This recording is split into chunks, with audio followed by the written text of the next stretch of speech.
Welcome to Vegan Synergy Meditation. Recorded. We have just started recording Vegan Synergy Meditation meeting number 2.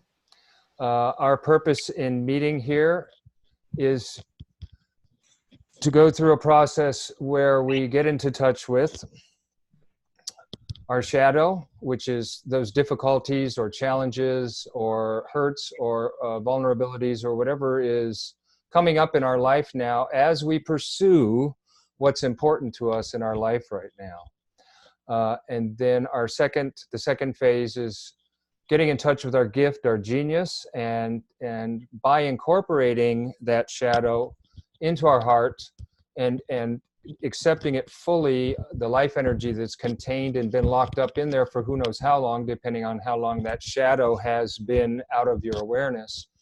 And that becomes the empowering influence to start to get in touch with your gift and what that's about and how to use it in an effective way in the world to solve whatever you're pursuing, whatever it is you're doing in your life. And I like to put that in the bigger context of what we're doing all here in Vegan World 2026 in this Vegan Synergy Meditation group. That was created by Sailesh Rao of climatehealers.org. And this is a group for basically getting in touch with what we need from within ourselves, not from outside, but from within ourselves, and coming into contact with that center within us that empowers us to move forward in facing quite a bit of a large scale amount of problems facing the world right now, and veganism being one of the solutions, and climate healing being another one. And also with Jamin, who just joined us, check out also radish.org, which is all about radical collective intelligence and many other things there. So basically, I just want to acknowledge those kind of inspirations for me in beginning to do all this work is Sailesh Rao and the climatehealers.org. And through that, I met Jamin and became aware of radish.org. And also Amira, who's here silently with us this evening, who puts out the All About Vegan Facebook page. And it's really, truly one of the most comprehensive Facebook pages I've seen and come across in Facebook land for everything vegan. Everything from where to go, who's in it, what they're doing to animals, the best food, and vegan-free clothing, you name it, everything. She covers everything. And so those three sources, basically, Sailesh, Jamin, and Amira, have been my three most powerful influences in getting into all of this and this Vegan Synergy meditation, which is arising out of me as a result of spending a lot of years looking into myself, using different methods, not just meditation, but also internal martial arts and different forms of prayer, but definitely not Christian forms, more like Sufi forms and other forms of things that have helped me to find that which is within me that causes me to want to serve others and create a better world and give something of myself that lifts other people and supports other people to be in a world they want to participate in, because you're around people who you support that. So my greatest emphasis is that if we have this huge task ahead of us, which if we really want to stretch it all the way out, it's like to save, to save the world, because we're destroying it very quickly through the climate crisis that's happening. Mostly 87% of it, according to Sailesh Rao, of the greenhouse gas emissions on this planet is created by animal agriculture. And we have, at best, a very few years to continue living the way we're living now, if we continue on the course we're headed on. So my contribution is to share something with people that can bring them into a place where they can easily get in touch with the kind of gifts they're going to need as this crisis grows, because they're not going to come from outside. Outside is going to become less and less accessible in terms of resources and other things, as we head further into this this crisis. And so my thought in creating a collective gathering of people that wish to develop their skills and their supernatural gifts, their miraculous abilities, by learning how to become a receiver of, a vehicle for the universal life force energy, the wisdom of the universal life force energy, which we'll explore in the third phase of this process. In the second phase, it's all about getting in touch with our gifts and realizing one of the things we can learn here especially is how to use our gifts to heal our shadows. And the funny thing that happens as we begin to learn how to do that is that we find ourselves, without even directly focusing on our shadows or our gifts out in the world, we find ourselves able to access our gifts more easily when we're in the world by going through a process where we put total focus and awareness and love in our heart, in the sense of, you know, a compassionate space to work with each other and expose those things in us that we feel fall short of the mark, and also to you know, as we do that, to open our gifts and learn to heal ourselves, and in the energy of the group to allow that energy to even more profoundly transform that very shadow into something that is effective in the world, that can grow up very quickly, I guess you could say, because a lot of our shadows come from closing down in childhood. And then we lost access with certain parts of ourselves. And as we know, sometimes we find ourselves in situations in our life where we feel very inadequate facing the task in front of us. And I don't know about any of you guys, but saving the whole world from destroying itself through humanity's completely unconscious power structure seems like a pretty daunting task to me. And when I really look into it honestly, I definitely see some shadows there, you know. Everything from, you know, confusion and doubt to, you know, competition, to mediocrity, to dullness, to all these things. And like, oh, you know, when I put myself in the face of that measuring stick, it's like everything in me just kind of is like, my God, you know. So what arose in my heart in facing that is there must be something in my life I can share here, because as I became vegan, I really enjoyed connecting with vegans, really enjoyed the fact that vegans are already kind of like halfway there, because they're already walking on the path of peace. They are no longer eating the suffering of other beings or depending for their nutrition that other beings die for their selfish appetite. And as I connected more and more with vegans, I felt like I was already in a spiritual community in some way, at least on a vibe level, even if a lot of vegans wouldn't even consider themselves particularly, you know, following any particular spiritual path. They're just living their life and doing what makes sense, you know, to treat everybody decently, including animals and all beings on the planet. So the thing I learned in my life, which, well, one of the things, and that is what I call learning how to center in essence, learning how to settle into essence. And essence is that place that where our potential is, where as a child, we're constantly in contact with it, and we literally are living our potential all the time. It may not be very directed yet, or very sophisticated, or very useful in practical terms in the world, but we are in touch with it, and we move with it, it moves with us. So a lot of what we do in Vegan Synergy meditation is addressing areas in ourself, because life is always going to knock on those places. It's always going to knock on those doors. Whatever issues you have going on in your life right now, know that it's just the life from the most beautiful level. It's just the life force knocking on your door and saying, hey, can I come in? I have something here for you. I have a gift for you here.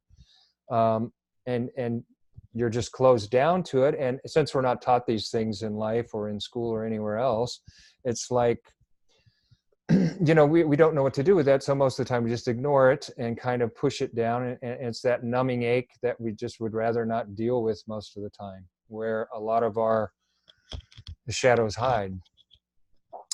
And I think that's a pretty good start of an introduction. The idea is to be able to, each one of us, to take a look inside and open up our shadow, which is where all our power is. I mean, that's the power we need to move in the world, is in our shadows, because the power we needed when we were children to be a child, that's what got shut down. So it's kind of obvious if you think of a child and the energy they have. That's how much power is trapped in each one of us in the shadows. So I'm just going to take a moment to let everybody kind of like center themselves into their essence, whether you know what that means or not, since we're all connected.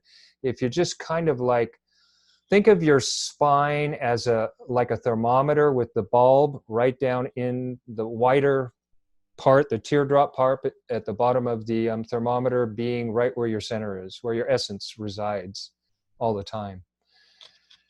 That's kind of an image I use to just kind of sort of, feel a light lift, but not muscular, just more of an intention that I lift from the top and I just relax into that place where my essence naturally gathers when I'm just at rest.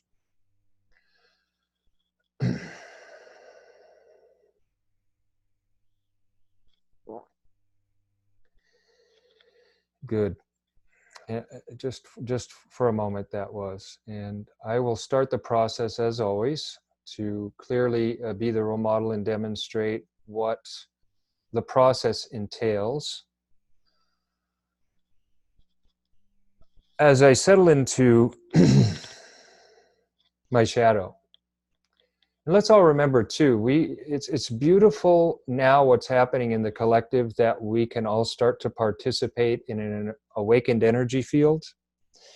And so at this point, every one of us participating is equally awakened, because some one of us has learned how to extend that out through the universal life force, energy, wisdom, to everybody all the time from the time we've met.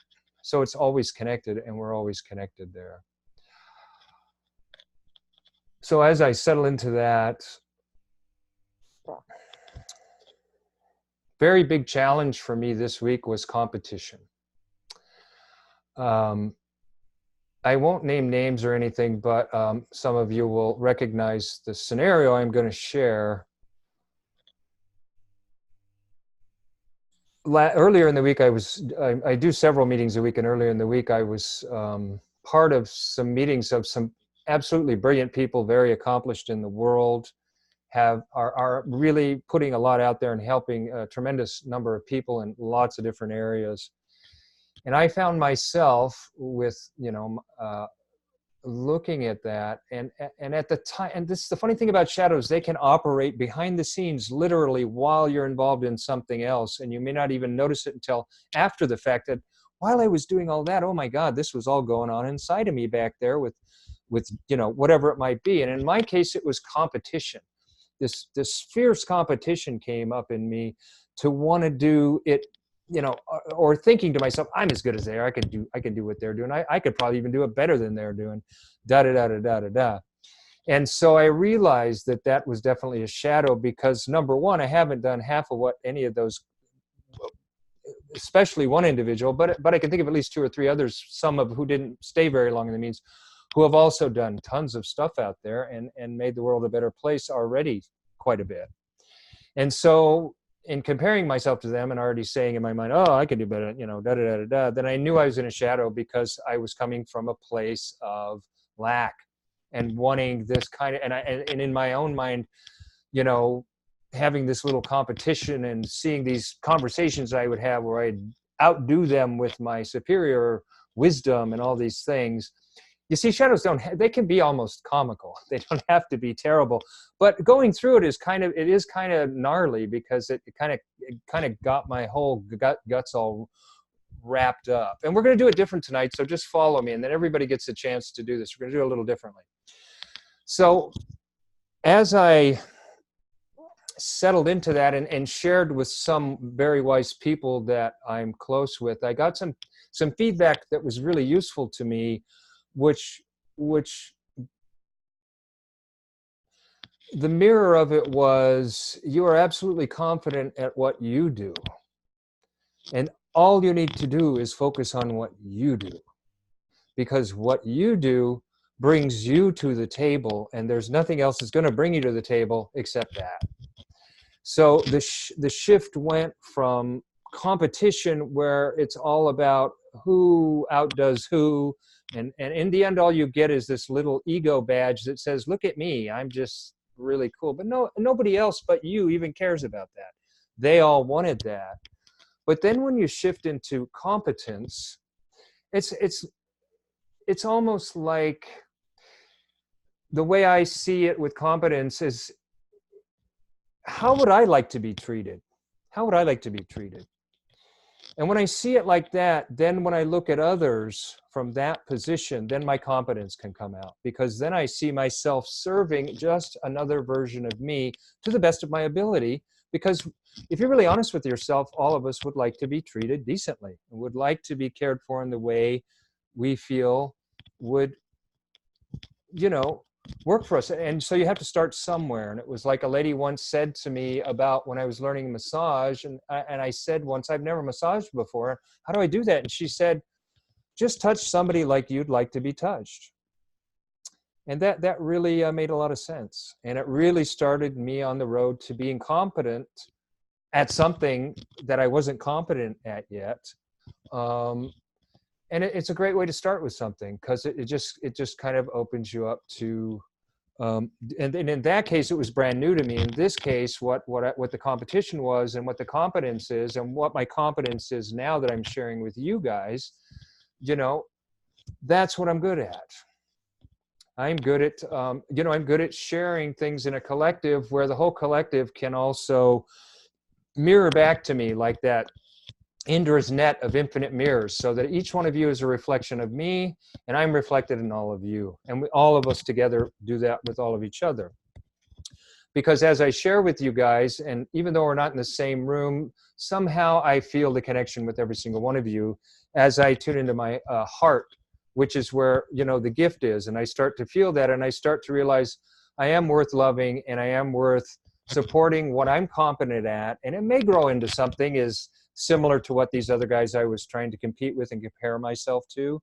But it may not, and it doesn't really matter, because what matters is that in accepting myself for who I am, I give myself a chance to be confident and present that confidence to the world in the best way I can. And luckily, I kind of had a bead, or have a bead, on what that competence is, so I can be with a group of people that it can serve. It can serve. And that's really what the gift is about. It takes you from the selfish view of what can I get out of this, to how can I serve others. Because really the gift, when you start to step into the city, to the miraculous ability, where you find yourself like an artist sometimes, like Vincent van Gogh, when he's taken by the creative pulse, and he just does an amazing, painting where stars are spirals and things like that. I mean, that when that genius comes through and affects generations of people, that kind of thing.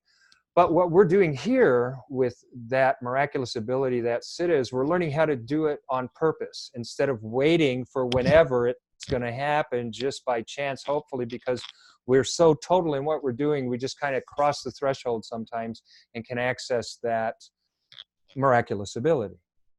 So in the case of the sequence I use, because I did use the Gene Key sequence just for fun, just to give you an example of how you can work it. And maybe this will inspire you guys to go back and look at those shadow gift siddha, 64 of those, and maybe look a little deeper into them, because they really are, they can be very useful.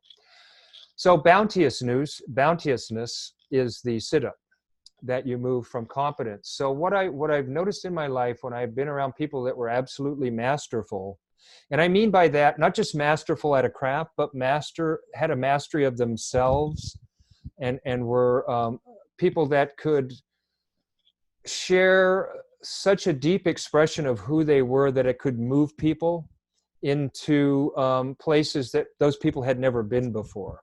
That's kind of a good example of what bounteousness is. It overflows so powerfully from you that it affects other people and they overflow.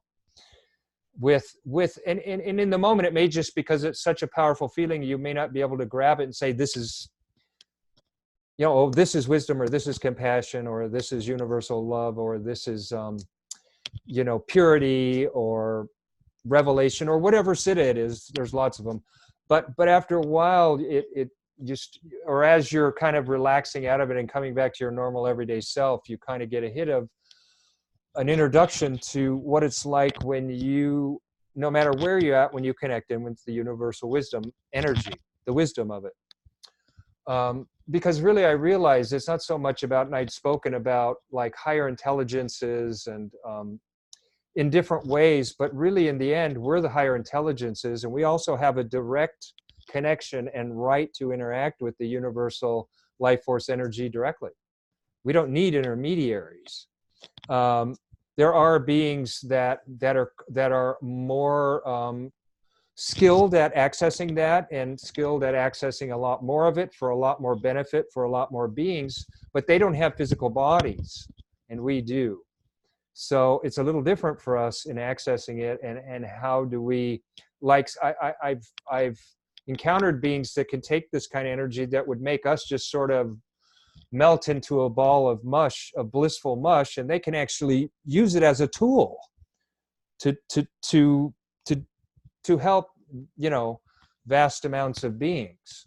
At least that's what's been shared with me at times when I went into very deep states of meditation and was very in touch with the universal life force energy. So I'm going to redefine the access to siddhas. It's not so much about angelic or whatever terms I used before. It's more about how much are you attuned to the universal life force energy, the wisdom of the universe. It's either more or less.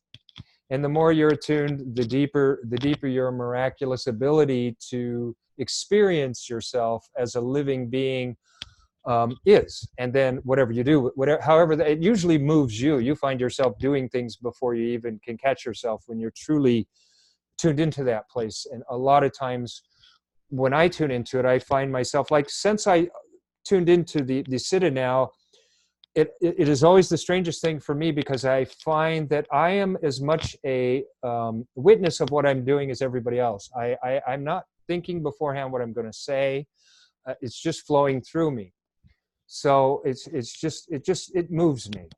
And so that, I hope, was a good description of bounteousness and overflowingness, and how that can reach out beyond me and bring everybody into at least a connectivity with that, and a sense of a two-way communication between all of you and myself that feels like it's going both ways.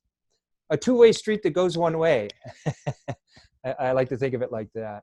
So that's how we're going to do it tonight. And each person's going to get to go through their whole, it's a little bit more, should I say, advanced, a little bit more challenging than all of us taking the time to go through the shadow, and then all of us going through the, you know what I mean? Like, we've done that before.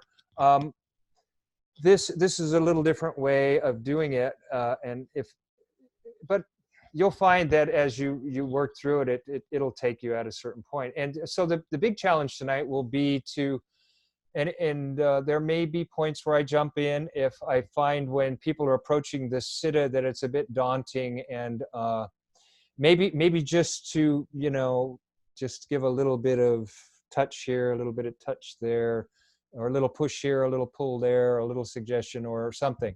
If it's needed, it may not be needed. And I'm just reading what Amir said. Dharminder and I have been connected with many world master teachers and have received many direct and indirect energy transmissions. I share this because it is all about energy, which is actually a perfect thing to say right now, because it really is all about energy. And what we do to create the collective field where we each shine in our unique individual siddhas, but as one unity that can, any one of us can flash out of that unity and show our uniqueness in that moment. We're just adding awareness to that energy. That's what makes it so we can do accelerated collective evolution.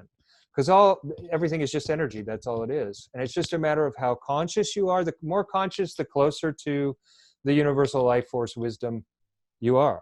The less conscious, the further away, and the more you're into your own little crumpled shadow as it gets way down in there. Not to put a bad name on shadows, because it's just the child locked up in us that has been left in that cage for a really long time and needs to come out. And a third point might be the word strength. We're going to learn how to strengthen that awareness energy. And so that's what we're training when we go through these stages. We're just constantly stepping up our vibrations and our frequency of consciousness in ourself through whatever filter we're in that night, whether it's joy or exuberation or being very intellectual, or being very touchy-feely, or being very sensitive, or feeling very free and open, or being very focused and deliberate. I mean, there's so many different lines you can go up and down with. I mean, all of those are valid lines to go up and down with, and every single one of them is valid.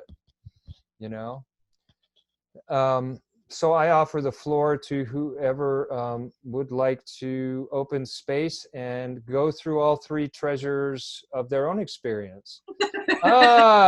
Melissa, I'm going to go on mute, and please carry on. Sorry. I have to interfere for 1 minute, and I have to say, hello, Melissa. I can see her energy was burning. Yeah. You have the floor. Thank you. Okay. I just wanted to add something to what you said, Dharmendra, because I find this really interesting. It's not really what you've asked us to express right now, but I just didn't want to let this go. How interesting it is when we're in our shadow and we don't actually see the impact that our essence, our being, our gifts are having on others. An example, at a meeting where you were present and other great minds, what I came away with was what you said. Every time you talk and you deliver, I get inspired. It's like just like this injection in me, inspiration injection. So I just wanted to share that because I think that's really important for us all to remember as well, right? Like we put ourselves down, we don't feel good enough, worthy enough. I do that all the time. But I just want to say, I think it's really important also for us as family to just remind each other how beautiful and brilliant we are. I love doing that anyway, because I think it's not that shadow's good, shadow's good, but I think that's also important to remind each other about that. So I just wanted to add that. Yeah, I think that's part of introducing and giving a little bit more understanding about what we're doing. So I think that was very useful, what you just said, for sure. So shadow for me today was I felt really fatigued and kind of pissed off. And it was a combination of sort of, well, what the bleep, what is this all for anyway? Sort of that. And just blah, basically. And I went to my studio to work today and I was just like, not interested. And then I went to the photocopier and I photocopied letters of the alphabet, and the librarian said, "Oh, gee, that looks so much fun." And I was like, not really. So I was really in my shadow. And then I switched. She was a switch for me. And then went, "Oh, no, actually, this is really fun. And because of that switch from her enthusiasm, it switched me back into my gift where I could actually be playful again.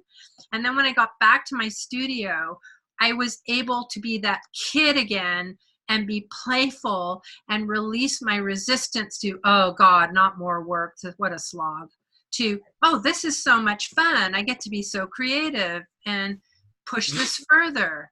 Melissa, can I ask you to just rewind back to the point where you made that shift for a sec? And I want to zero in on and open that up, mostly for the benefit of posterity that may be watching this, so we can see how what happened in that moment that shifted for you. The librarian said to me, that looks like so much fun. And my, whatever that was, my ego personality said, well, actually, no. This is kind of just boring work. But there was another part of me that stepped forward that got back into the joy of it. So there was this two things happening: the old something or other pattern that I had been telling myself, this lie, I guess, or this shadow, and then this light washed over me and said, oh no, this is actually fun. That's perfect what you just said, because that's what I thought. Because normally in a single moment, if you have something that's a little heavy and something that's a lot lighter about the same thing, and you squish them together, what's called juxtapose, if you juxtapose them, 9 times out of 10, if not 10 times out of 10, the light one wins. And it transforms the other. And that's why I wanted to zero in and open that up, because those transitions are really important, because those are the things that are useful. That's how you can serve another person, by saying, look here, I had this thing, and then this light washed over it. And that key of the light, the lighter energy, because obviously the librarian was coming from a much lighter space. Yeah. So that's all. And I just wanted to bring that in. Carry on. Yeah, and I actually witnessed it, like I was the witness, like you're talking about. I got to witness myself transforming myself out of shadow back into light. Yeah. Yeah, so that's kind of it. And then, I'm really glad to be here with all of you. It's like when you were asking us to get in touch with our essence, I was just like, champagne bubbles, it's just like endless champagne bubbles. So, and that's where I am. So the sitta for you is like champagne bubbles. Yeah. Because I just got a feeling of a really neat energy out of what you just did.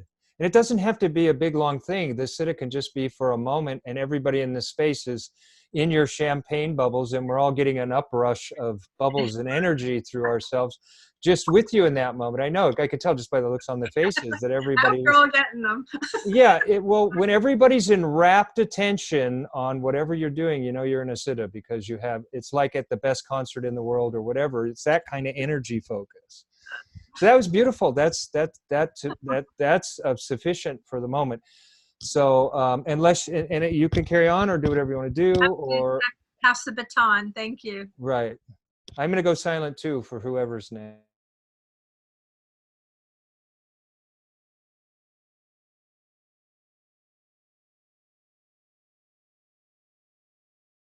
Well, I'd like to do me. Well, today waking up, I was feeling some kind of anxiousness and some anticipation, and just over my job prospects.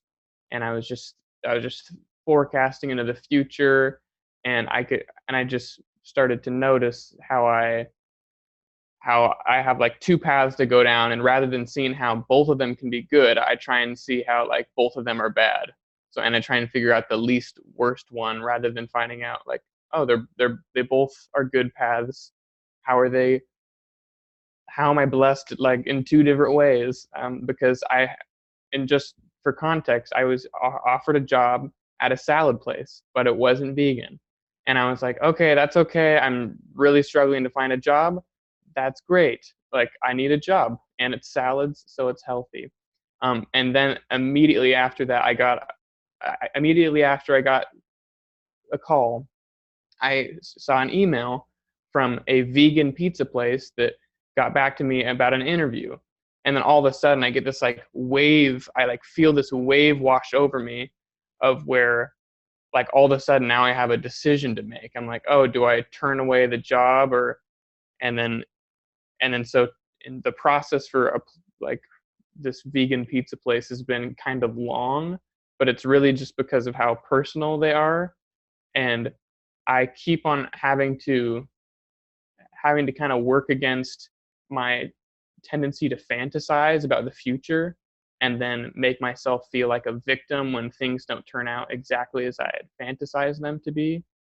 And but earlier today, on the phone with Jamin, we talked about the job a little bit, and then I get a call and they say that we're going to do a working interview tomorrow. And again, I'm like, oh, I thought I was going to get the job immediately. And then I'm just like, oh, my life's so bad.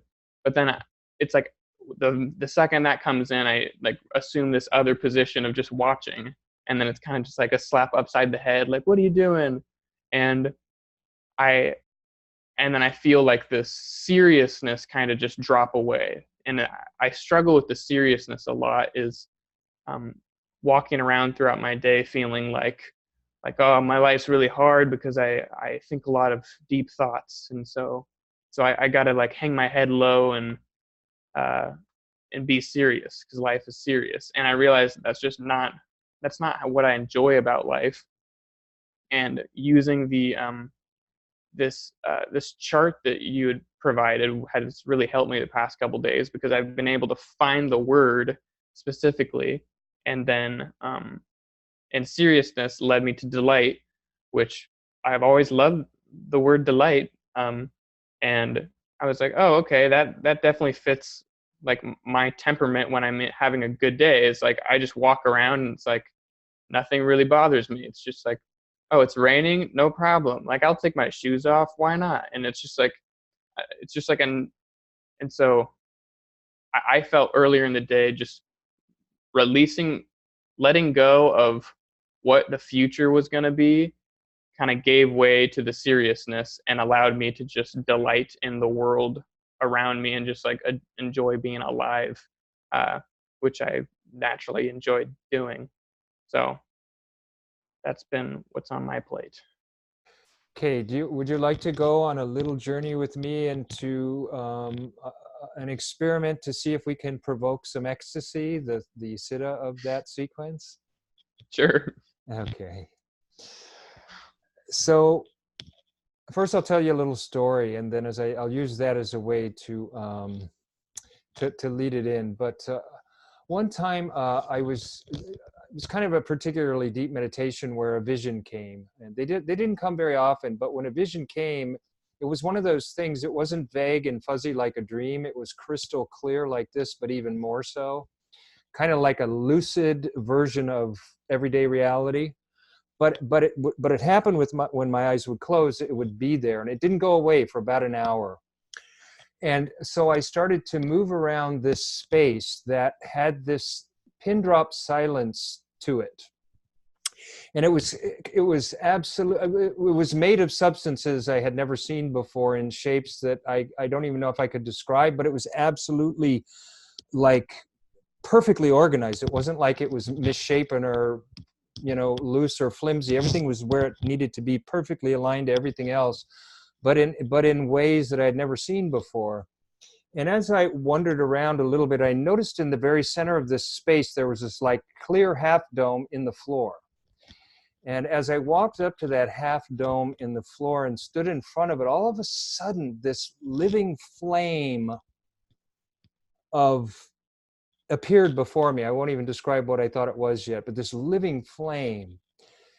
And I looked at it, and immediately what washed through my whole being was, oh my God, it's the Shekinah. And the Shekinah is another way of saying the Divine Mother, that was what I was into back then. So I used the word Shekinah. That's not how I describe it now.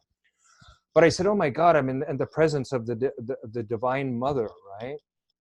and it was beckoning me to come and literally enter into that flame. So at first I thought, I wonder what that would be like, wow, that would be. And remember, this was one of these living visions that was as lucid as this, but more so.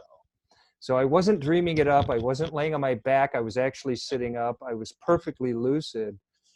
And anyway, I don't know how those things happened, but so I said, okay, I'm going to enter into this flame. And the minute I enter this flame, it's just like, this is going to sound interesting, but my whole body became a continuous, I can only think of, I don't want to get to like, I want to keep this really clean and nice, but I can only imagine what happens with women when they have multiple you-know-whats. That's what it felt like. But my whole body was that. My whole body was this feeling of this thing ripping through me in pulses, and it was absolutely divinely, overwhelmingly like, don't ever stop. Don't ever stop, don't ever stop. And so maybe just for a moment, I don't know, maybe somewhere in there you can grab, but to me that was sheer ecstasy, because that it just, and I never felt it so cleanly. I've sat with spiritual masters, as Amira was mentioning earlier. I've sat with spiritual masters, and kind of, if I really like put my totality into it, I could kind of get like one drop of what I was experiencing then, which was like the full ocean of it, as much as I could handle being one little form. And it was the most riveting, the most juicy, riveting experience I could have ever imagined ever having. It was incredible. And so I don't know. I offer that, and I plant it as a seed that maybe someday you stand before the I don't like to use the word divine mother or great mother. I'll just say the universal life force wisdom personified, because it's a pure spirit is what it is. It's a personal, it's a how to call it, it's a personalized spiritualization is the correct way to say it. It's actually personal, just like us, but it's pure spirit. That's what the universal life force wisdom energy is. And when it comes through you, it opens all your possibilities to everything in as that you could have ever wanted and will ever want. Even in that just one moment, it opens eternity in that way for you. So I'll just plant that seed in you, and just to complete the sequence. And I'm done there, and whoever wishes to share next, please feel free.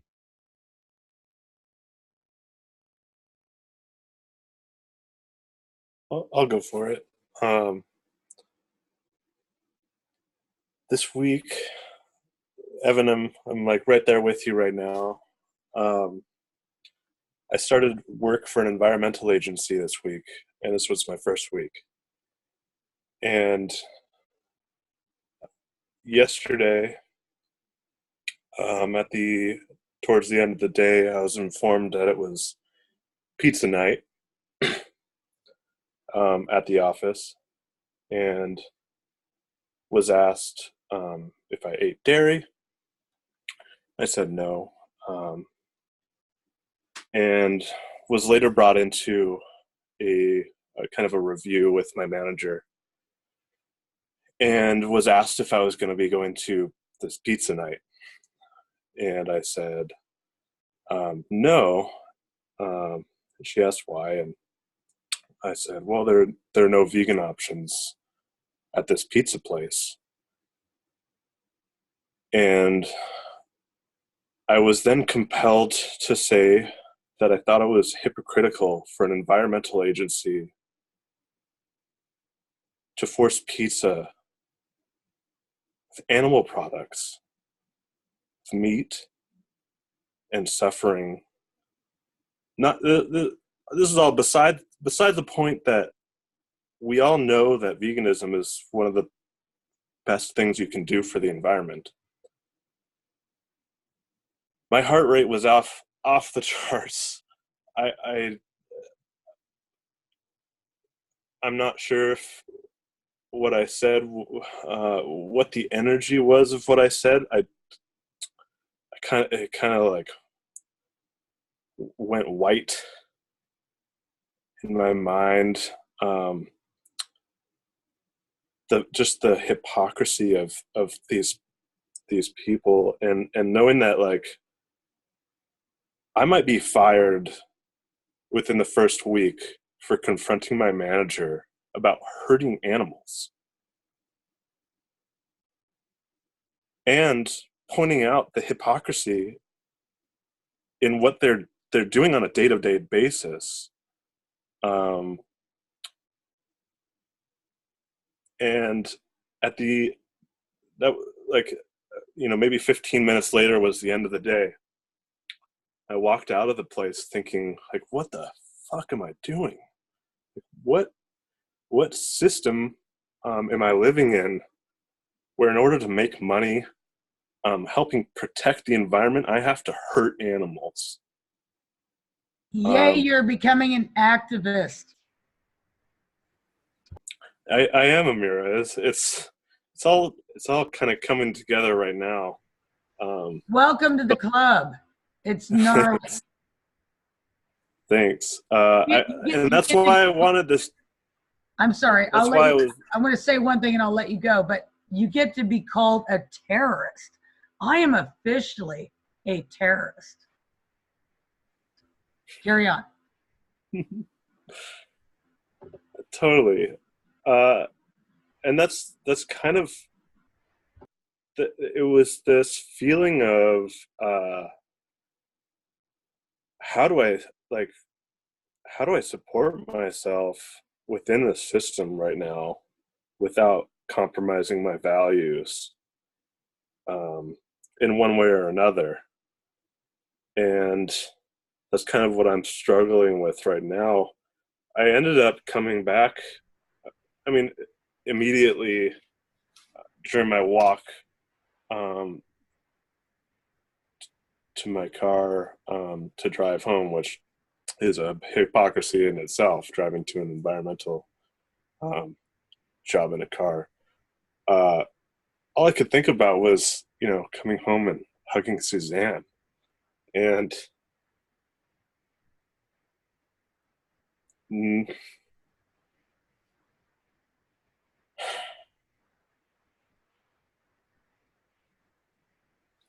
knowing that you guys are all there working on this every day, it really, you guys are what inspire me to do these things. And yeah.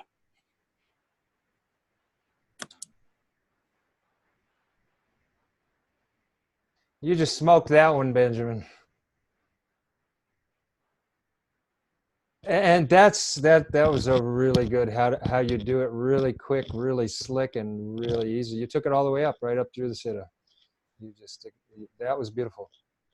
Touched everybody. I want to acknowledge these places where, when the sittas come out, because they're not always so obvious, and sometimes I have to go into a full-blown story about it. But that was beautiful. Thank you. I have a funny, sneaking suspicion you're going to get really good at this stuff.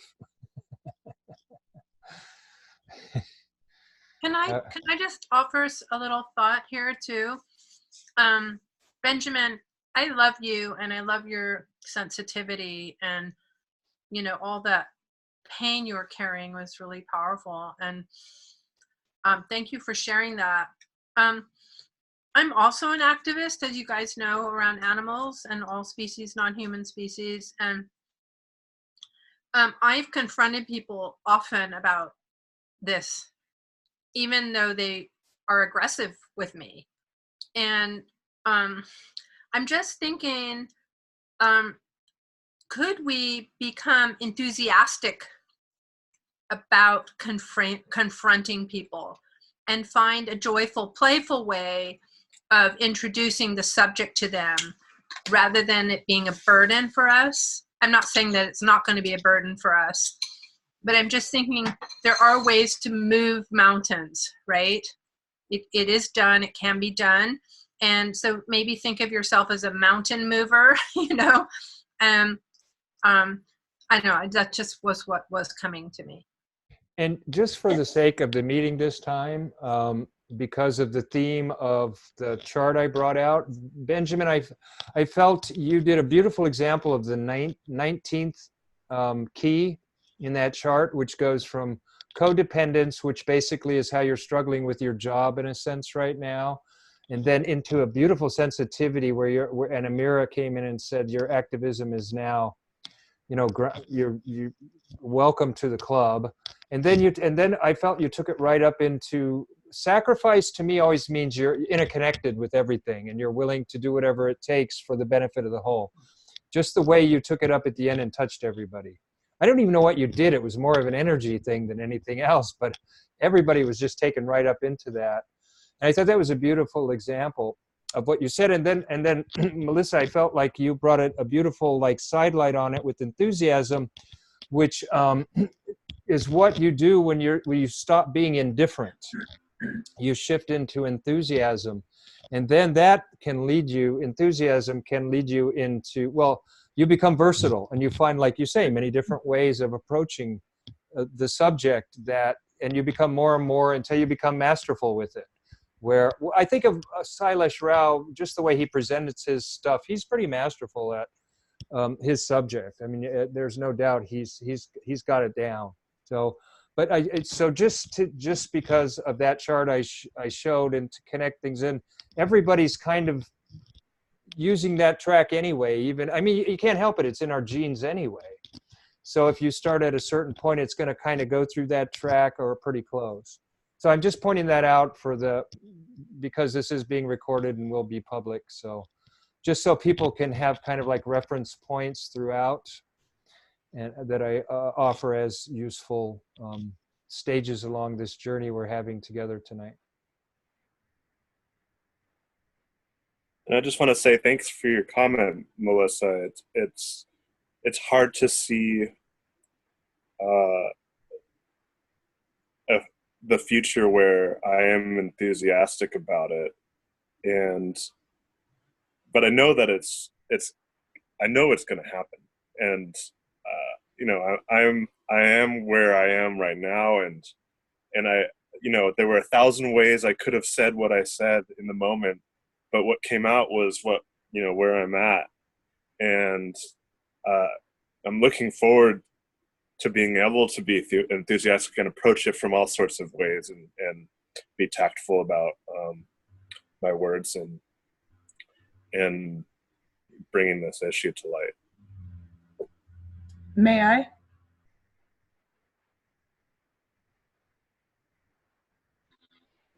Yes, please. Benjamin, especially you right now, only because you just brought it up. See, that's the tricky word we use, is future.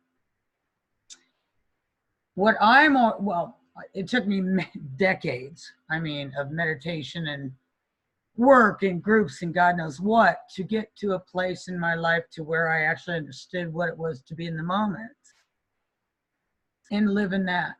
So when we talk about future, to me, when I hear it, I want to try and find a way to share and get people to go back to the present moment, because that's the only future you have. That's it. It doesn't go beyond anything. And that's so used. I mean, you know, here and the now.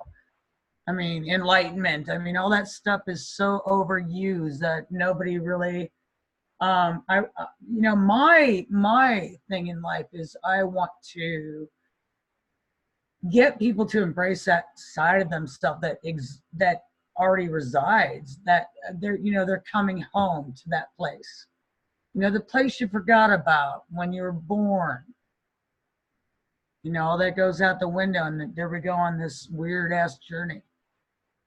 But it always brings us back to the place of wanting to go back home, to that place that just feels right, you know, within our being. It feels heaven on earth. So, I mean,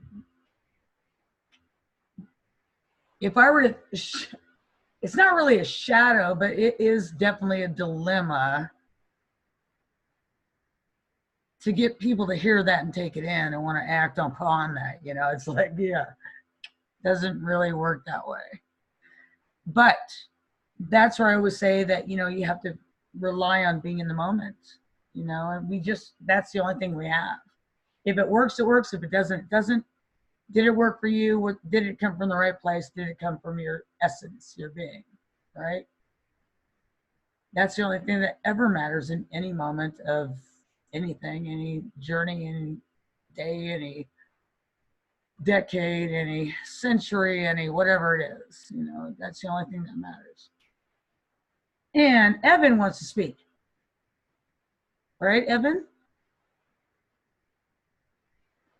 Yeah, I do actually want to speak. Yeah, I was thinking about impatience because I know that was something I was thinking of bringing up because one of my struggles is kind of impatience with the world as well as myself, and impatience with like my anger and all of my shadows in general. And then when I kind of just like allow myself to be human, I like the city that is on the chart, I kind of get this feeling of like, oh, I've never been anywhere else but here. And it can be kind of an overwhelming feeling of where it's like, oh, yeah, it's like the inescapable present moment. But yeah, and it's like, but then I think part of my inability to deal with that inescapability is because I'm not like patient with it, and then I falter, and yeah, because I think sometimes like the present moment can feel like there's just like so much packed into it that yeah, I don't I don't know, that's all that's coming out at the moment.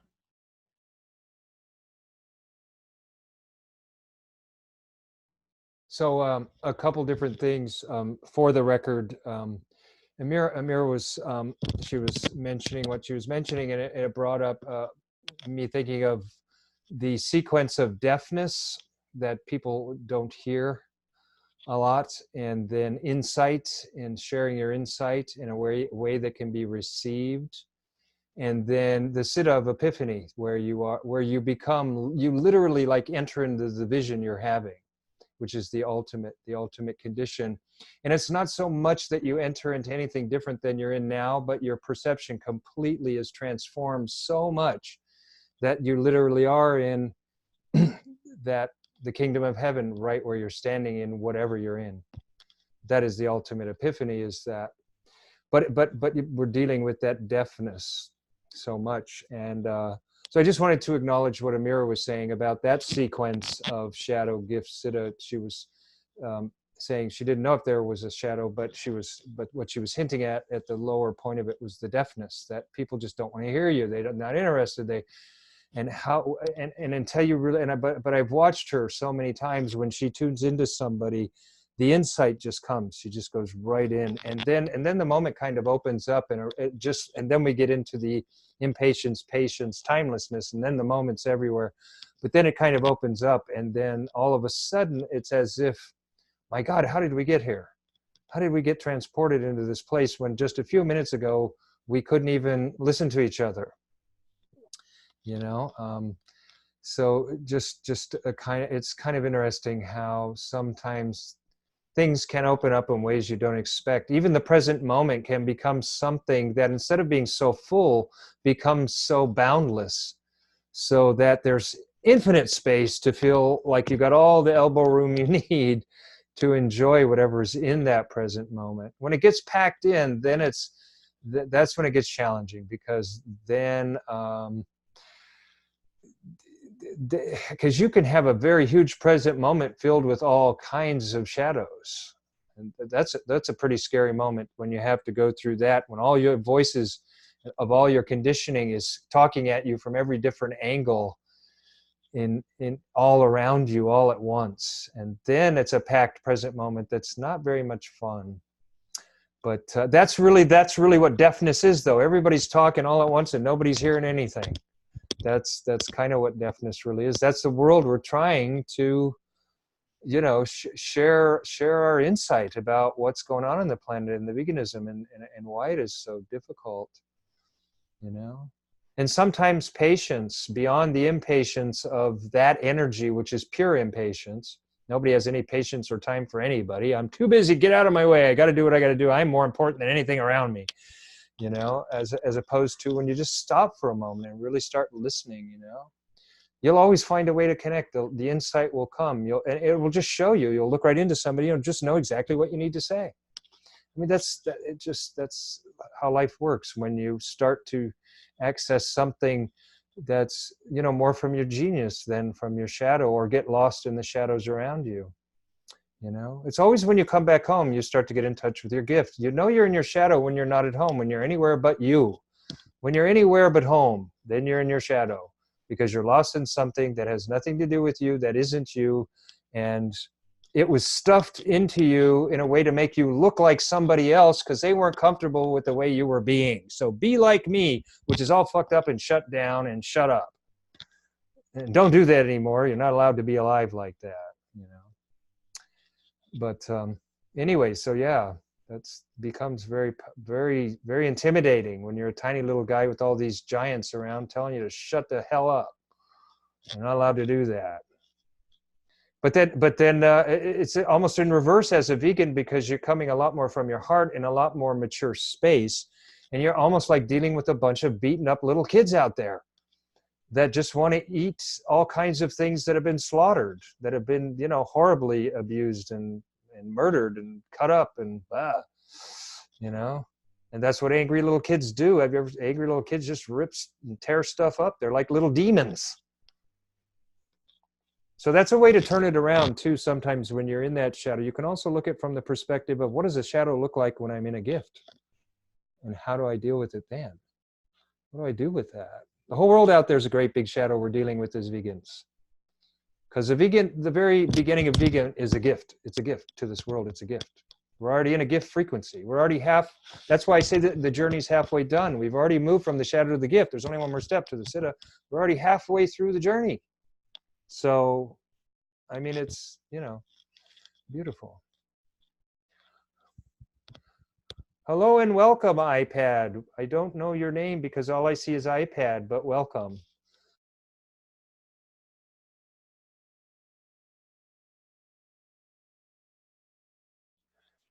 And please enjoy just listening if that is your intention, or in introducing yourself if that is your intention, or whatever you feel like doing.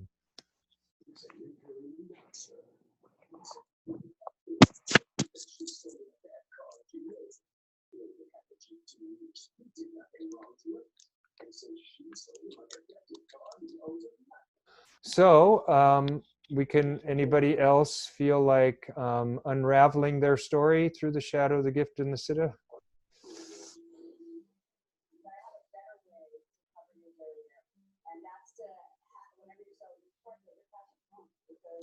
I want to say thanks, Benjamin, for being the new guy who's willing to speak up. That's a tough spot to be. I worked at a place where I was quiet about my veganism for quite a while, and quiet about my environmental attitudes too, which, when I finally did express myself, it possibly could have led to my dismissal. That's a lot of mystery that goes with that.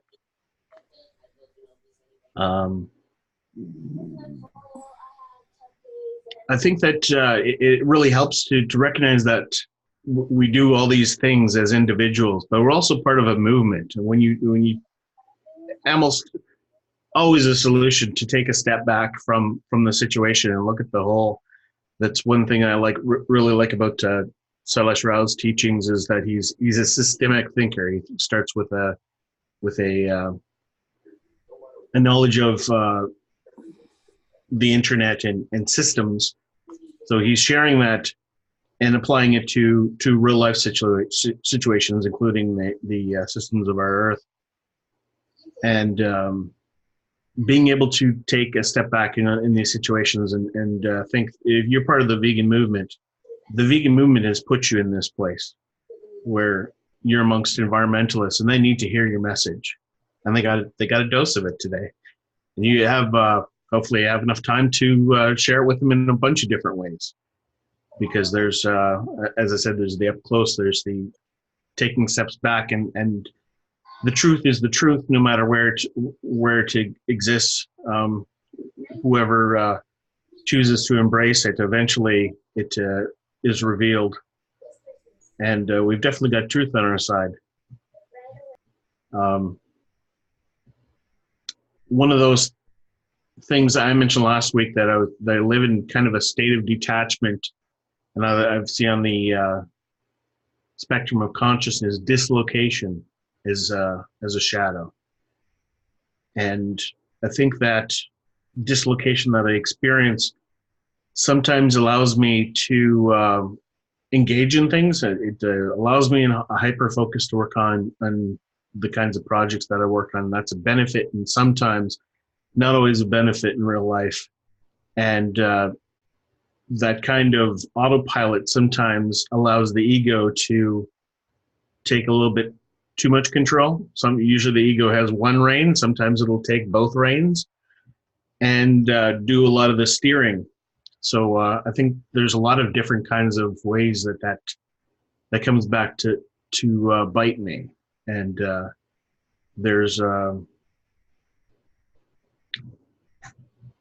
times when I am thinking in that 30,000 foot view of the earth kind of way when I'm talking to somebody personally, and they're not on the same page. I may be speaking of the human race in a general term, and they think that I'm speaking about them, or that I'm speaking about things that they believe in a small cultural sort of way. Whereas I'm thinking of sometimes those big thoughts above the clouds. And a situation came up this week where I was made a comment about a climate scientist at the COP summit who made the declaration that we just need a few more good scientists, and then who are able to express themselves to these people in power, and then we will have success. And I just thought it was such a ridiculous thing to say that I just kind of looped it together into this belief in the powers, belief in the leaders who are basically good and are going to steer us in the right way, and they have our interests at heart at all times. And we're always just an election away from solving everything. So I can get really frustrated with those sort of situations, and I've kind of looped that person in with the rich white men who are running the country. And I was called out for being ageist and possibly racist, though I much rather focus on that second part, where there is certainly a generational exploration that we're all going through. We're seeing that Greta Thunberg she's obviously representing a younger generation and calling out the older generation. So this is very much in the foremind as I'm thinking of things in a systemic sort of way. So, but I think it could be harmful talking about people in particular when it comes down to individuals and talking about them like they're part of this tribe of old people who, you can't teach old dogs new tricks. Everybody needs the benefit of the doubt that they have the ability to change and adapt and recognize their contributions to the future, contributions to the conversation, contributions to the movements that are happening. There's a lot of different movements happening at the same time as all of our systems are under pressure, and a lot of them are crumbling around us. And that's part of what we're doing is we're building alternatives to those, figuring out what's working and what's not. So I see the gift associated with Shadows is orientation. And that's speaking to me about when I finally managed to come down to earth and I'm reintroduced to myself and recognize that I'm not this 30,000 foot view. I'm one person with a view down at ground level. And that's sometimes tricky for me. That's have to go through the mundane things of life rather than looking at things from how we're going to solve things over the next 6 years. But I see in the next column it says unity. And that's a beautiful word, and one that really makes it all worthwhile, looking for ways to, rather than to separate, rather than to use ageist phrasing to say that we're able to communicate with people and have some sort of understanding, as long as we're able to ultimately communicate in the end. May I? Oh, go ahead, Amir. I'll go after you. I can't help myself, but Ray, God, you're so beautiful. You really touched down on some really good places, and the one that was the biggest was unity. How do we all get there? And you nailed it. Individuality. We support each human being for being the individual that they are. Support their own essence. I mean, that is really the key here that I'm seeing. I mean, it's like we all can be who we are. But at the end of the day, what do we have to bring to the table that benefits not only ourselves, but I mean, everything around us? And ourselves shouldn't be, well, actually, I'm a caregiver, so ourselves should be number one. It's kind of like if you're on an airplane, you take the mask first, then give it to the kid. It's the same thing, but the bottom line is, I think you really nailed it. I think you just nailed it.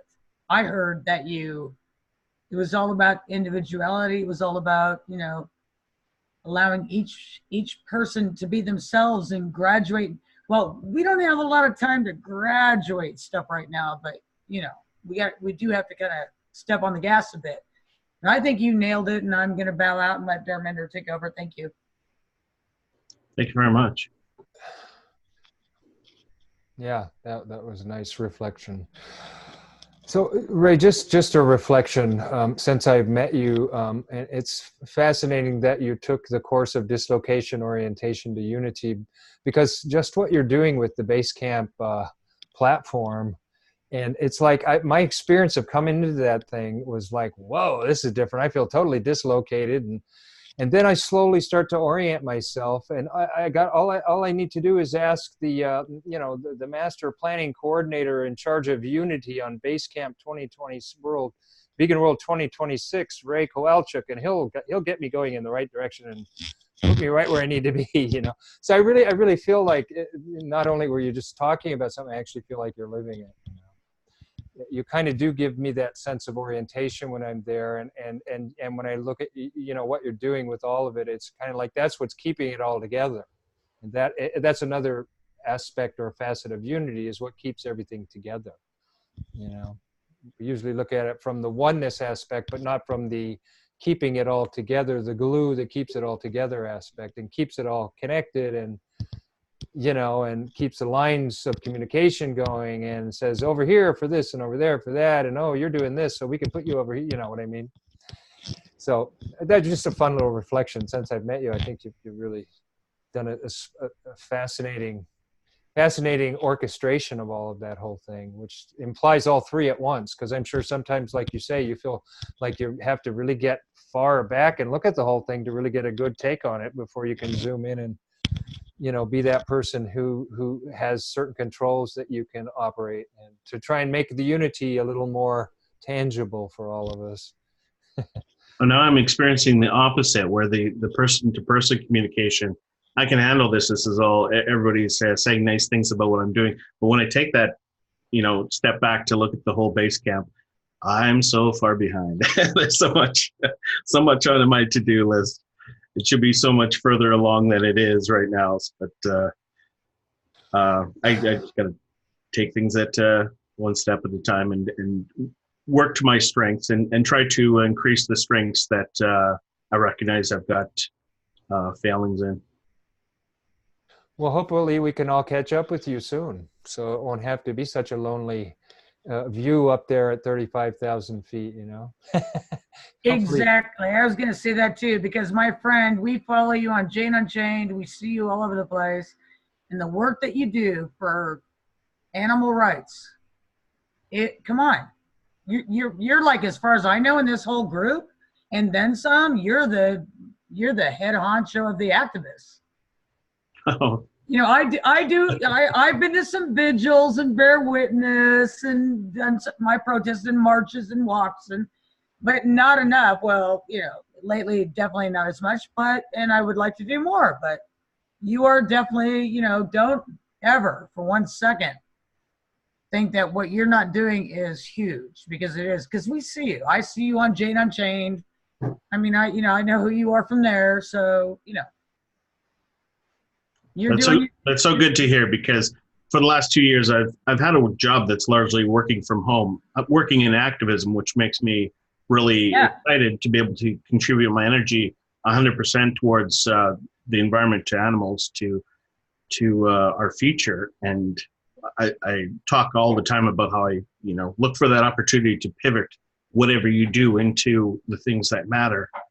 But it feels like I've spent a lot of time at home. So those times when I get out and actually record for Jane Unchained, it's another one where I've only recorded you know, a handful of times in over the course of this year. The first broadcast was on January 1st.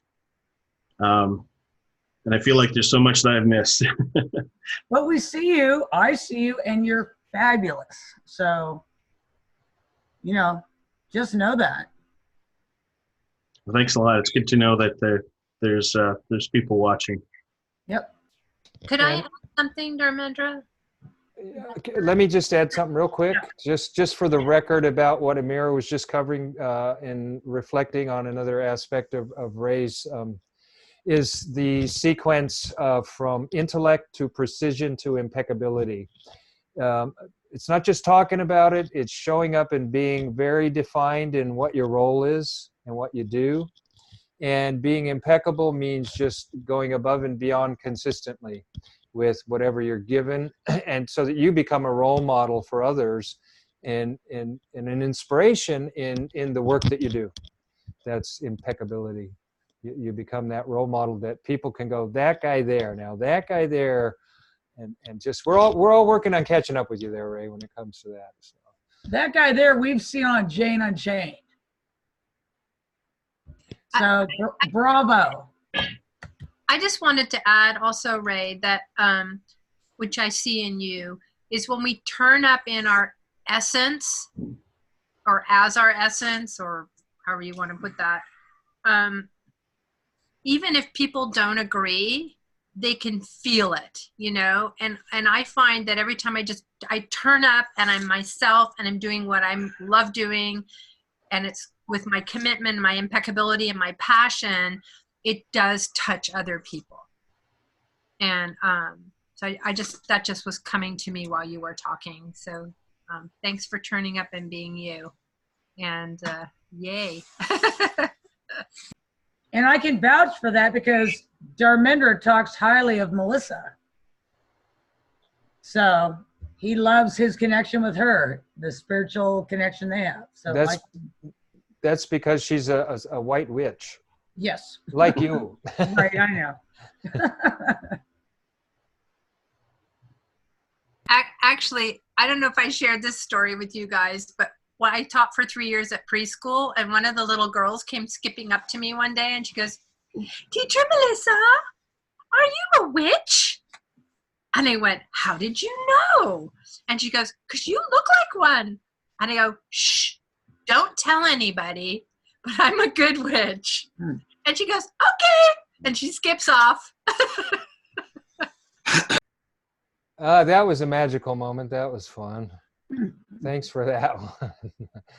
All right, we've got, not to push on time, we've got 26 minutes left and still 2 people in the room.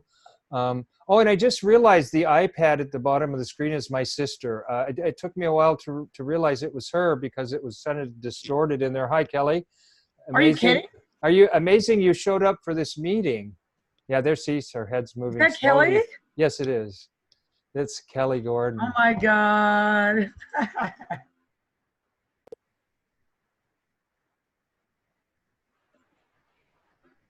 Say hello. Hello. Hey, baby. Yeah, I'm listening. I just don't want to be on the camera, but You don't, yeah, you don't have to, darling.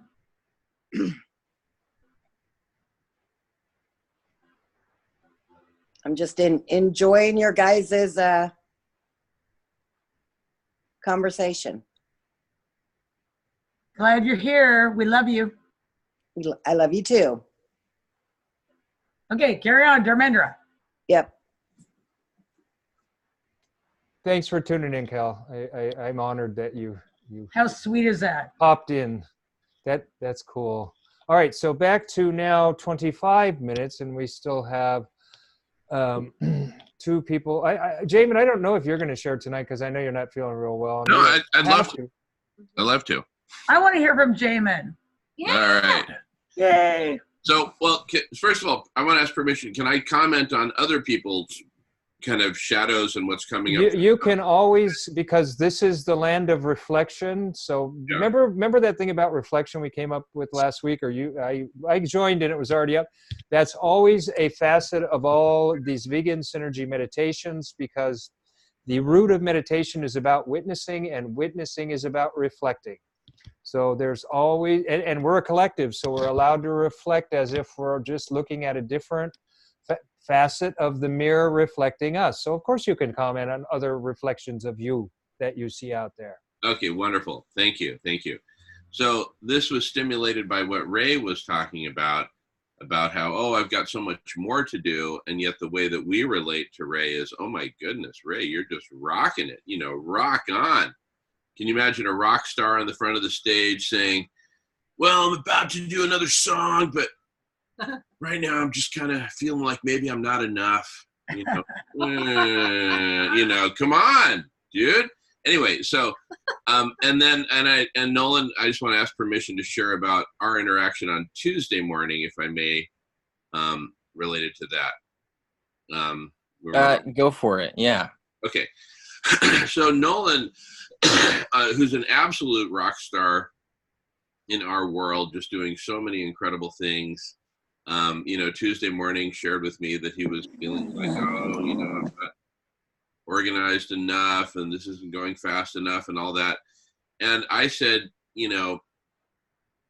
dude, from my perspective, it's going incredibly well overall. Yes, there's some stuff that still needs to be organized, but if you look at the big picture, we are on this amazing exponential trajectory, and it's going extremely well. And so I was kind of, just wanted to give that to Nolan. And then over the course of the social club and then the vegan collective intelligence meeting, I kept kind of like trying to feed Nolan little tidbits. We'd be on mute and I'd be telling him things to just try to kind of, build him up more. I don't know. And I think that got into my own shadow of like, me trying to take on Nolan's experience and me trying to somehow fix it for him, versus just letting him be where he is.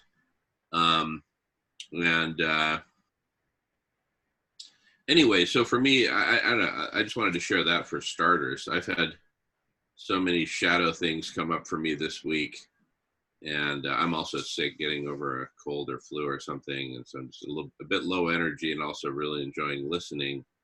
I can give you a little rest if you want, because I know it's probably a bit of effort for you, because I'm just looking at you, and I know when I feel like that, it's nice sometimes if I can get a little energy from somebody that reflects me kind of accurately, it's always kind of juicy. And I'm picking up two things. One is like you were talking about, the dominance thing, but that shifts into synergy and eventually becomes communion. But another one I just got that I wasn't realizing that you were bringing up is control issues. And when you finally let go of that, you just assume your own authority, and whoever's aligned with that is going to respect you, and who doesn't, you just let go of control there, you know. But the other thing in overcoming control issues is that there's a fine line between how much you care for somebody and really wanting the best for them, and then smothering them with that idea of that, you know, because then eventually when you get beyond authority, you get into valor, and valor's like, you're not afraid to stand in front of the president and call a spade if that's what it takes. Valor is, that's the badass, most raddest siddha. Valor means you're willing to die for what you believe in. And I know that's there in you too. I sense that from you, just by the way you're so fired up with what you're doing, and the fact that you're an unstoppable, unbending intent of energy that just is going to hit that mark one way or the other. And I don't think you think to yourself, well, I'm gonna, you know, I don't care if I have to face death to do this. I don't think you think like that. And I probably get the feeling from you that wouldn't be a real comfortable thought if you actually had to face something like that. But I have a feeling you'd surprise yourself at the same time, and that you probably would go through with it. So for me, the biggest thing, I just want to support your authority, but your authority at being yourself. The only authority you have a right to have is over yourself. So you are that's what an aristocrat is, one who is an authority of themselves, over themselves. That's why I love that term. It's the only right use of nobility. Everything else is a power trip. Kings, queens, all of it. Like, who are you to tell me how to organize my life and everybody how to do all that? That's why we're doing this energy thing. We all have to come together and create a synarchy where we're all nobility. We're all aristocrats. We're all authorities of ourselves. And having authority of ourselves, we create this magical kingdom of collective, you know, higher intelligence, which is what we're gonna need to face all these problems. So just some new concepts to throw out there too. I'm just kind of going off what I said with you, Jamin. It's inspiring me into different ways of looking at, you know, authority, and how we each have to bring our own authority 100% into the space. And it goes back to individuality and the connection to unity that Amira was pointing out earlier. It's all connected with that. How much do you own your individuality? That's how much you're an aristocrat. That's how noble you are to God, to the source, to God, whatever you want to call it, to existence. That's the only authority. That's the highest kingship there is how much are you?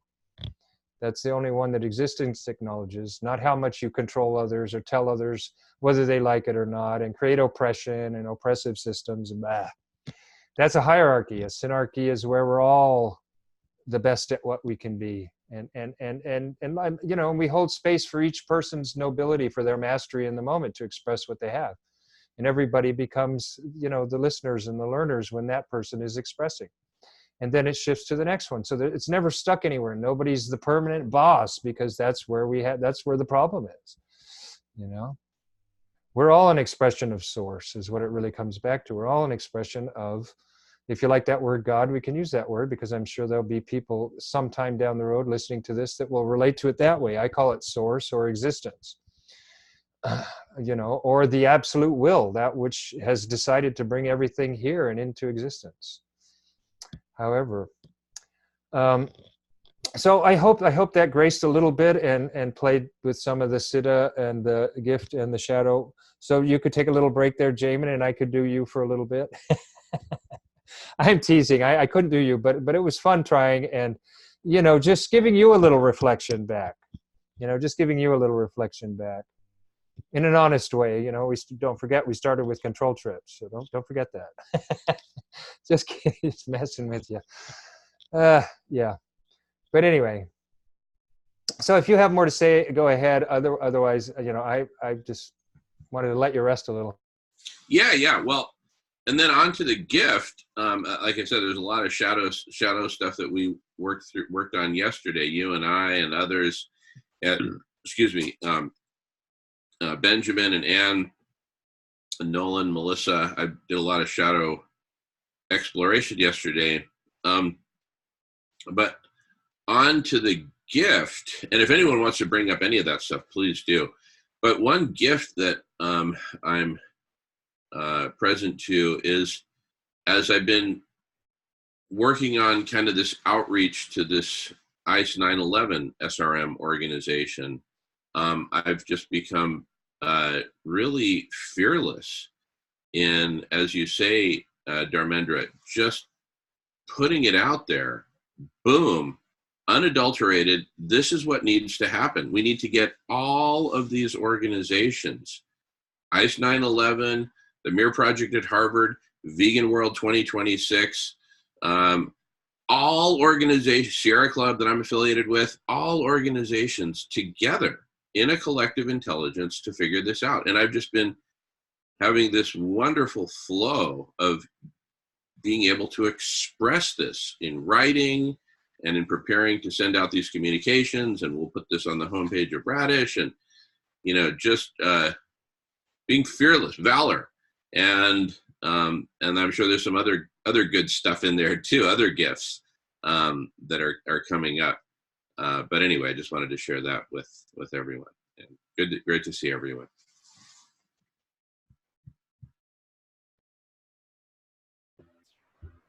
May I? May I comment? Please. Hello. Excuse me. Jamin. You know, the one thing I get about you the most is you are so jolly. You know, you're the jolly front. You're the guy who brings the fun, the play, the light, you know, into perspective, into such a sinister, crazy world.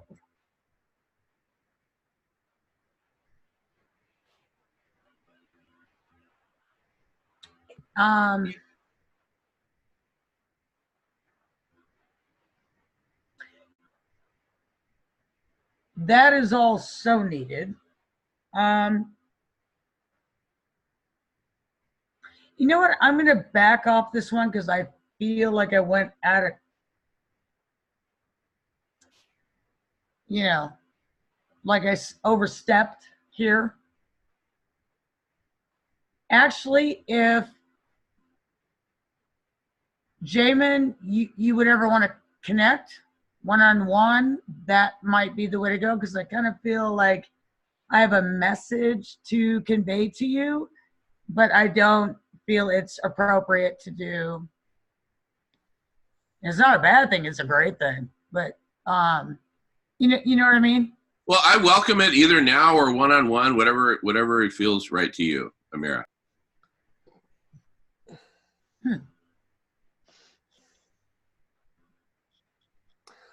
Well, we've got 13 minutes left, and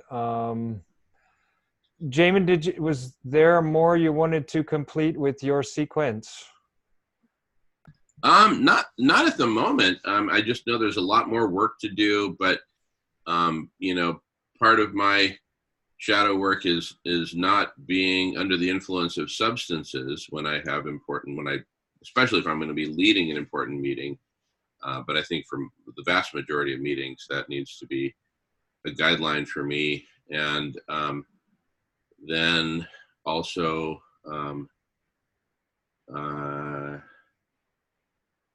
just kind of being more with other people and really listening and making it less, you know, the Jamin show and what Jamin feels like talking about right now, and really being more of a listening and a holding of space for everyone.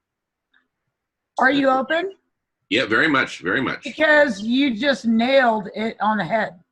I mean, you totally, everything I was going to bring up, I thought, nope, I should do it in private. And then you just said it. So the Jamin show and the substance. So, yeah. I have always gotten an absolute kick out of you. from day one. I mean, I think you've got it. I mean, I really do. I think you've got a lot. I do, however, see that, bye, Benjamin. Are you going? I know. But he's giving you, okay.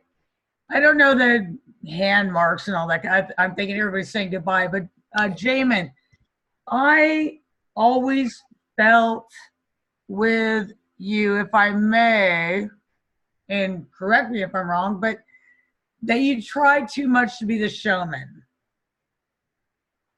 You don't need to do that. Your essence is so sweet and so natural. And I see Melissa, yeah. Your woman is like, yeah, thumbs up. So you don't need to put on the show. You are brilliant. We all know that. We all know how smart you are. And I think it would be to your benefit if you would just tone it down a little bit. I could be wrong. It's your life. It's your personality, whatever. But, maybe just, yeah. And like you said, it could be from the pot. We all get a little excited when we get high. I use medical marijuana myself, but I do it and I stay alone. I keep to myself and, just kind of go to sleep. But anyway, not that there's anything wrong. Don't get me wrong. I love you. I adore you. I think you're so great. I just know that you have something so huge inside of you that is like screaming to get out. I mean, it's your essence. I know it's your essence, and I want you to get in touch with that. And I think that's a wonderful part about you connecting with Dharmendra, because Dharmendra will get you there. I promise. If you stick with him, he'll get you to he'll show you your purpose. He will. Amen, Amira. Yeah. And you won't have to pay a damn dime. How about that? And on that note, Amira's hitting a really beautiful point. One of the skills I bring that's really incredible, I've noticed throughout my life, is I'm really good at helping people get exactly how to say it to whatever solution, and helping them feel like they got there all by themselves and I was just around them. But I'm actually always doing all these things in the background. It's just something I'm really good at it. What do they call it? The advocate. The advocate, and the person who is willing to step down for the benefit of the whole, who doesn't need to have that leadership position acknowledged. They can be the guy behind the scenes who's pulling all the strings and doing all the magic kind of thing. So that's just a skill that I have. That's I don't know which sequence that is, because that's so me. I don't know. It might be a few different sequences together, but it's really has to do with advocacy. And the true, well, I know the sequence. It's division, guidance, virtue. When it's virtue, you help people so well that they actually thought they did it themselves. And they did. But without you, they may not have got there as quickly as they did. Let's put it that way. That's why I say accelerated collective evolution, because there's something in me that can accelerate everybody's direction. And I can do it in such a way that we all feed off each other and really create a super dynamo of energy out of which we can all draw our direction even more profoundly in the world. You can never really describe it. I mean, I don't know how to really describe it, but I think and it's something that I think as I look at it and I see these like different wormholes, we're each a different wormhole, and each one of us is, a voyage to go down and meet and connect with and create with and do all these things with and create beautiful movements together out there in the world. And I always have to remember to bring it back to the reason why I'm saying this is because my intent is that we all say this, what I'm saying, in our actions, but not exactly what I'm saying, but whatever it is you want to say, like this, with this much confidence in your innocent way of expressing your skills honestly, you know, and not feeling like it's not bragging. I'm not trying to be better than anybody or put myself above anybody. It's more like really trying to say, well, this is what I have to offer the table, and I hope it serves you. I hope it's something that can be useful to you. And so, and it's early on, I don't know if everybody was here, but we were discussing that there's probably another meeting wants to come on this channel. I think at 7:30ish. So we actually have about 6 minutes left, which would be perfect time if, and only if you feel like it, Nolan, to share your sequence. Otherwise, there is no pressure ever, as you know.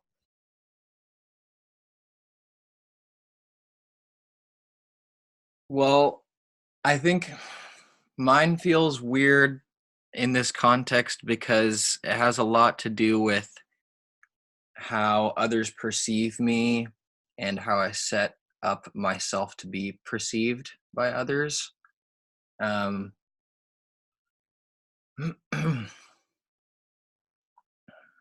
don't know, but honestly, it's kind of hard for me to, like, when I'm looking at these 64 gene keys, it's hard for me to like zero in and kind of decide on, like, I don't know. I guess the biggest thing that's been stressing me out recently and making me feel like I'm running out of time is that I don't have a job here on Whidbey Island. I don't have a way of making money. And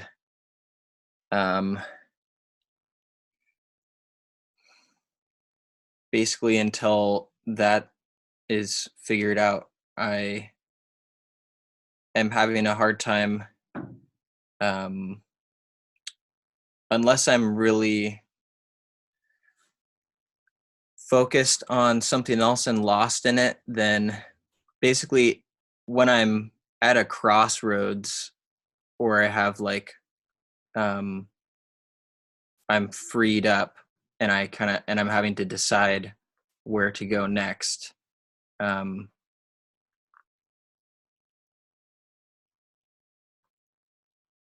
don't know, I keep getting this feeling of like I'm running out of time and I'm not really sure where to go. And I don't particularly want to work at a restaurant or something to make money, but it is a necessity, at least for the time being. I had an interview last week with, I think it was last week. I had this interview that it just did not go well. I wanted to bring my cheery self into the context and be respected, and I did not feel respected. I felt very belittled by these people that were supposed to like be in need of my help, but essentially ended up kind of working me down. It felt like they were trying to see basically how desperate I was, and then they basically at the end of it were like, yeah, okay, well, like, we'll call you tomorrow, you know, and then they never did. And I don't know, the whole thing felt really nasty, and I don't know. So I've been pretty frustrated about finding a way of making money recently, and that's been feels like it's been me keeping me from contributing more mental energy to collective intelligence, which is almost like there's another shadow in that, which is I'm not really sure how to turn myself off of it yet, and like kind of go from the intense periods of visualization and imagination and kind of planning to, well, basically back down to the opposite extreme, which is still necessary.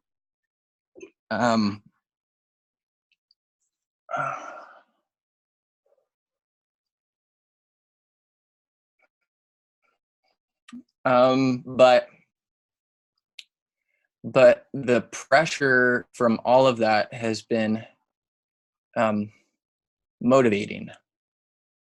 And when I am in something, I'm feeling well, I don't know. I guess all I'm trying to get at right now is you kind of need a time constraint to get things done in some sense, where you need restraints, period, to get things done in some sense.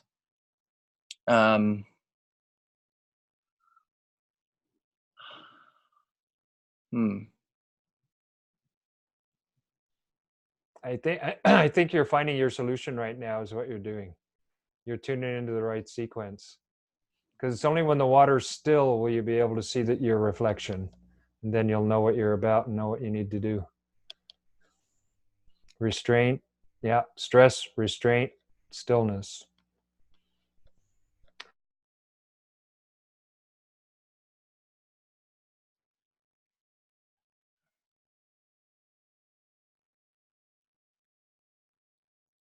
I feel you, Nolan.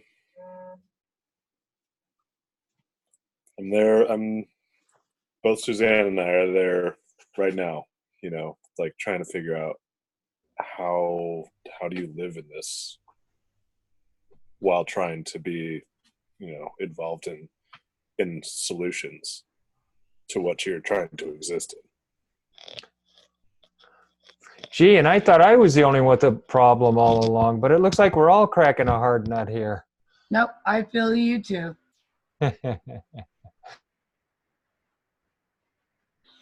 I feel you because if we look at this in reality, we are living on a planet that has no regard for life of the planet, for the life of the animals, the non-animals, all of us, everything.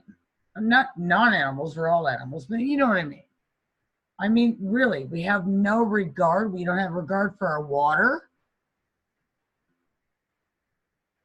We have no regard for anything. So, yes, this is a rough patch.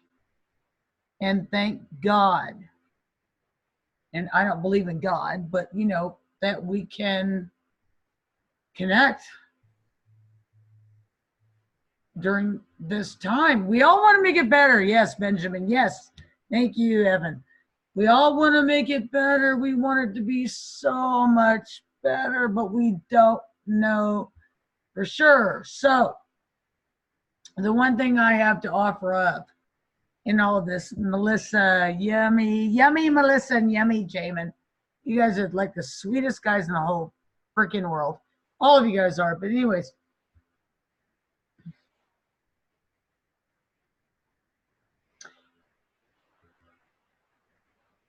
The one thing that we have to remember is our hearts. No matter where it goes in this existence, we have to know it's about our hearts, that we served our heart, that we lived in our heart, that we lived in what, to me, what God is higher consciousness. It's just, the root of all life. if we get to know that in our lifetime, if we get to experience it only for a second, at least we know we existed. We know that our every waking moment was about the greater good.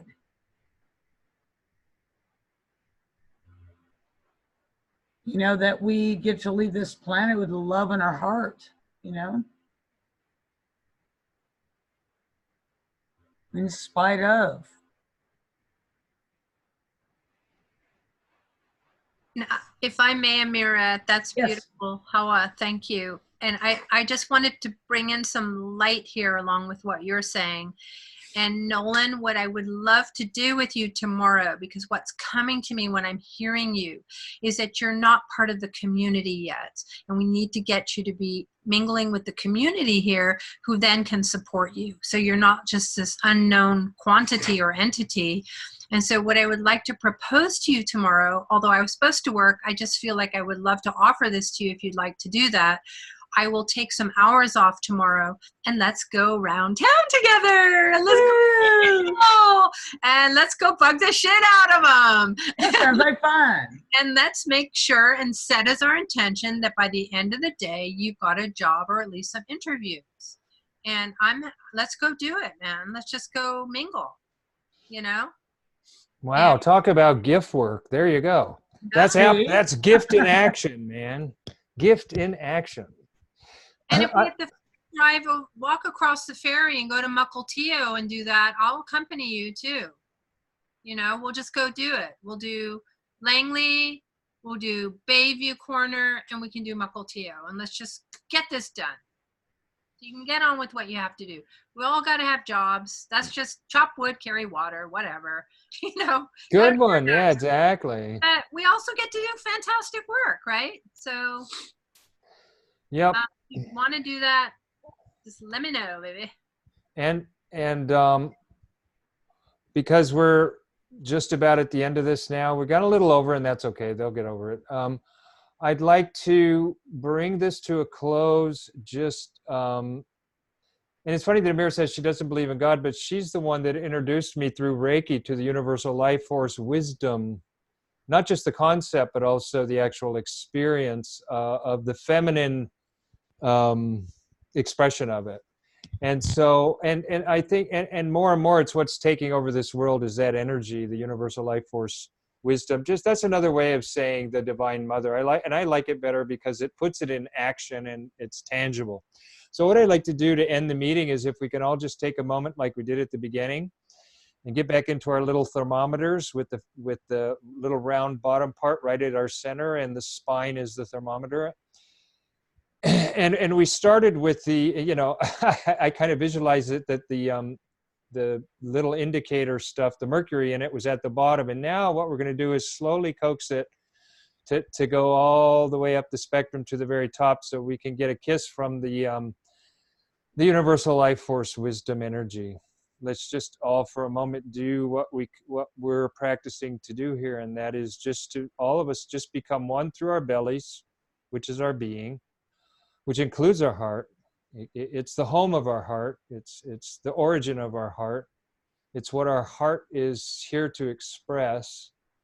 And with our minds just open and receptive as the servant in silence, just acknowledging the universal life force wisdom as it is in it's always there. It's always there. If we just allow ourselves to be still and silent, we can feel. It's almost like just a very subtle current of ecstasy all the time.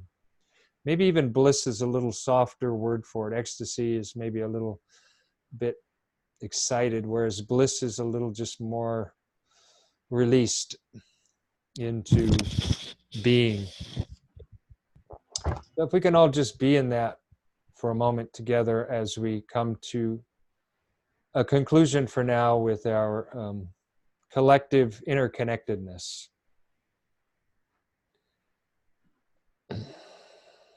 And just feel a little bit with each meeting, as in this one, just a little bit of acceleration of that collective evolutionary potential. However that is for you.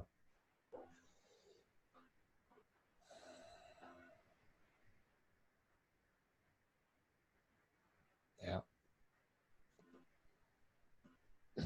Beautiful.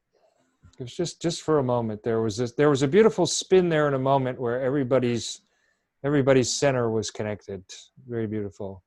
At least from my direct perception of reality. So, unless there are any final but very brief comments, we should be respectful now, or at least I should, since I'm running this thing, and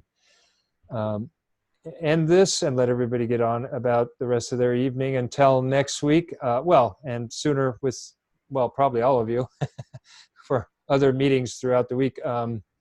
So we can let the whoever wishes to use this platform after us to come on and enjoy this wonderful technology. So, May I close with the mantra? yes. Is everybody okay with that? It's called the Gate Gate, and it's the heart mantra, the heart sutra. If you will, I have a terrible voice. I'm not going to sing, but I will recite the mantra. If you might close your eyes and just go within your belly very deep.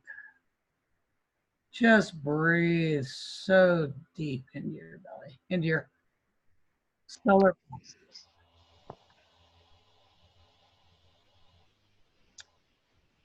Gate Gate Paragate Parasamgate Bodhisvaha. Gate Gate Paragate Parasamgate Bodhisvaha. Gate Gate Paragate Paragate Bodhisvaha. Gate Gate Paragate Paragate Bodhisvaha.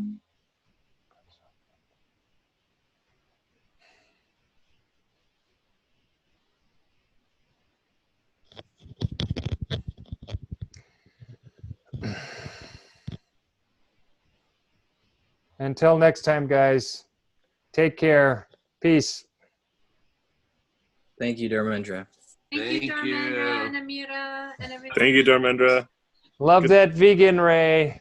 Yes, and thank all of you. Until we meet again, meeting Oh, I'm gonna. meeting is